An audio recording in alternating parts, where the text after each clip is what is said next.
Izin memperkenalkan diri, saya Rifkasya Nugrahani Gusti selaku moderator dari kelompok 3. Kali ini akan membawakan presentasi tentang material komposit di mana penerapan komposit berbasis semen serat karbon dalam meningkatkan daya tahan konstruksi. Untuk anggota kelompok 3 sendiri, yaitu ada saya sendiri, yaitu Rifkasya Nugrahani Gusti, yang kedua ada Alia Syarif, yang ketiga ada Ferry Lestari, yang keempat ada Rahma Fadila, yang kelima ada Dewa Putaria Utama, dan yang keenam ada Marvan Jacobin Franklin. Untuk selanjutnya akan dijelaskan oleh Alia. Izin masuk. Dan ilmu sains dan teknologi yang terus berkembang, bahan berbasis semen tradisional tidak lagi dapat memenuhi kebutuhan yang diperlukan pada saat ini. Banyaknya penelitian yang dilakukan memodifikasi semen tradisional menambah komponen lain dengan sifat khusus seperti carbon fiber. Carbon fiber merupakan jenis serat khusus yang terbuat dari serat organik yang dihasilkan dengan karbonisasi pada suhu tinggi dalam gas inert. Carbon fiber memiliki karakteristik yang ringan, memiliki kekuatan yang tinggi, konduktivitas yang sangat baik, dan modulus elastisitas yang tinggi. Sekian. Untuk 2 slide selanjutnya akan dibacakan oleh Ferry. Kepada Ferry dipersilahkan.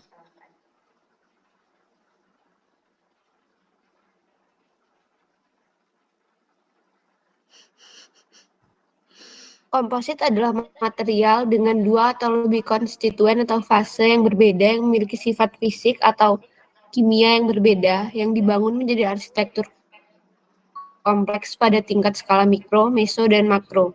Berdasarkan bahan penguatnya, komposit dibedakan atas 3 jenis, yaitu komposit dengan penguat alami, sintetis, dan hybrid. Pada umumnya, bahan penguat alami tidak memiliki kekuatan yang cukup baik terhadap berbagai jenis beban yang diberikan.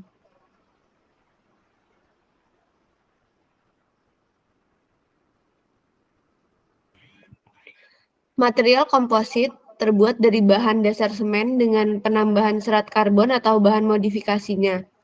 Karena sifat serat karbon itu sendiri yang sangat baik dibandingkan dengan komposit berbahan dasar semen biasa dalam kondisi yang sama, komposit berbahan dasar semen serat karbon memiliki sifat fisik yang lebih baik dan kuat tekan, kuat tarik, kuat luntur, dan impermeabilitasnya meningkat secara signifikan. Ditingkatkan resistivitas bahan berbahan dasar semen biasanya umumnya antara 10 dan 11.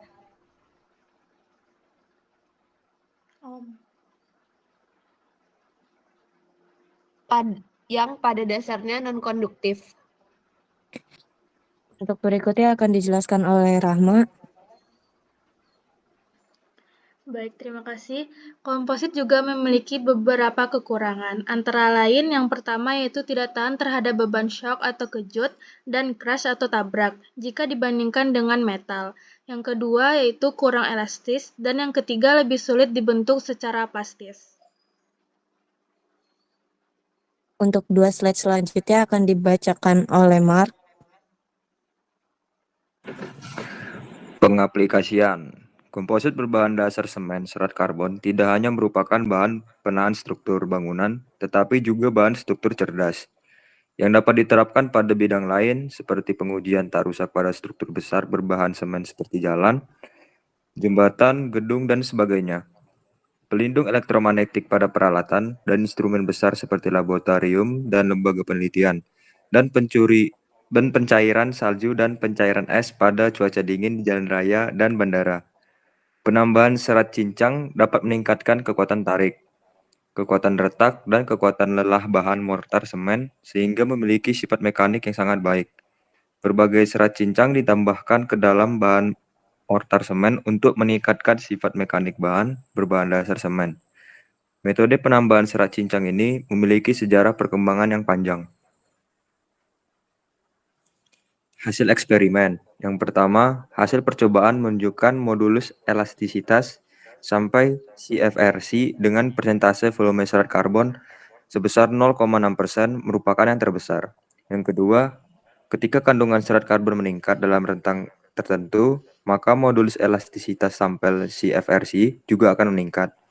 Yang ketiga, terlihat bahwa komposit semen serat karbon memiliki sifat mekanik yang kuat dan penerapannya pada konstruksi bangunan dapat sangat meningkat ketahanan konstruksi. Setelah dari hasil eksperimen yang dibacakan, untuk slide yang terakhir akan dibacakan oleh Dewa.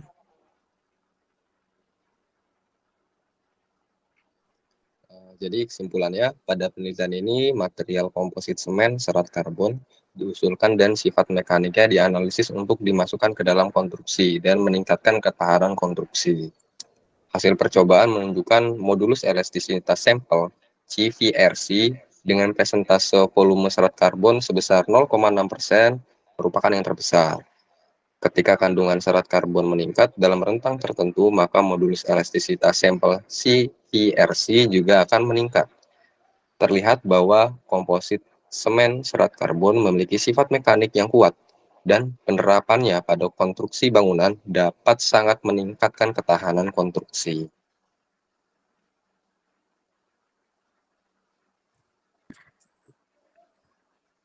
Sekian presentasi dari kami. Untuk selanjutnya, apakah ada pertanyaan dari kelompok yang menjadi audiens? Untuk Novala dipersilakan. Baik, terima kasih atas kesempatannya. Perkenalkan, nama saya Muhammad Novala Pradarius dengan NIM akhir 214. Izin bertanya, apakah ada tantangan teknis atau lingkungan yang perlu diatasi seperti dalam pemasangan atau pemeliharaan struktur konstruksi dalam menggunakan komposit sebagai bahan material?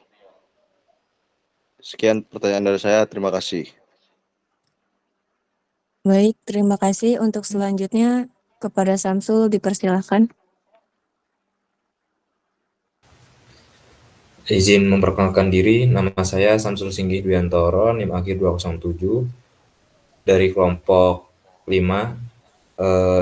Saya ingin bertanya mengenai apa sih keuntungan utama penggunaan material komposit dalam sebuah konstruksi dibandingkan dengan material konvensional seperti beton ataupun baja.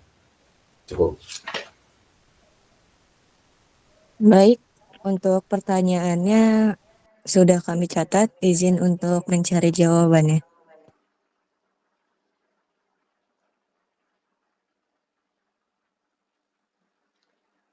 Sebelumnya untuk pertanyaan dari Novala sendiri, yang pertama itu apakah ada tantangan teknis atau lingkungan yang perlu diatasi seperti dalam pemasangan atau pemeliharaan struktur konstruksi dalam menggunakan komposit sebagai bahan material? Izin menjawab. Untuk penerapannya sendiri memang ada beberapa tantangan teknis baik dari teknis ataupun dari lingkungan. Yang perlu diatasi dalam penggunaan komposit sebagai bahan material konstruksi adalah pemilihan dan pengelolaan serat komposit, pengikat serat dengan matriks, pengendalian kualitas produksi, dan desain struktur yang tepat. Tantangan lingkungannya sendiri itu meliputi ketahanan terhadap korosi, kelembapan suhu ekstrim, dan paparan sinar UV. Apakah jawabannya memenuhi? Baik, menurut saya itu cukup. Dan saya puas atas jawaban Anda. Terima kasih. Baik, terima kasih. Untuk jawaban berikutnya akan dijawab oleh Alia. Izin menjawab. Pada pertanyaan tadi, Samsul menanyakan apakah keuntungan utama penggunaan material komposit dibandingkan dengan beton dan baja. Penggunaan material komposit memiliki beberapa keuntungan utama, seperti kekuatan yang tinggi, tetapi berat material ringan, ketahanan terhadap korosi, isolasi termal yang baik, daya tahan terhadap guncangan dan getaran, serta material komposit juga memiliki umur pakai yang lebih lama dan membutuhkan perawatan yang lebih sedikit dibandingkan dengan beton dan baja. Sekian, apakah pertanyaannya terjawab? Baik, cukup terjawab. Terima kasih atas jawabannya. Baik, untuk sesi presentasi dan sesi tanya jawab, saya selaku moderator izin pamit dan mengundurkan diri. Sebelumnya, terima kasih atas waktunya Kami dari kelompok 3 mengucapkan terima kasih. Wassalamualaikum warahmatullahi wabarakatuh. Waalaikumsalam warahmatullahi wabarakatuh. Wabarakatuh.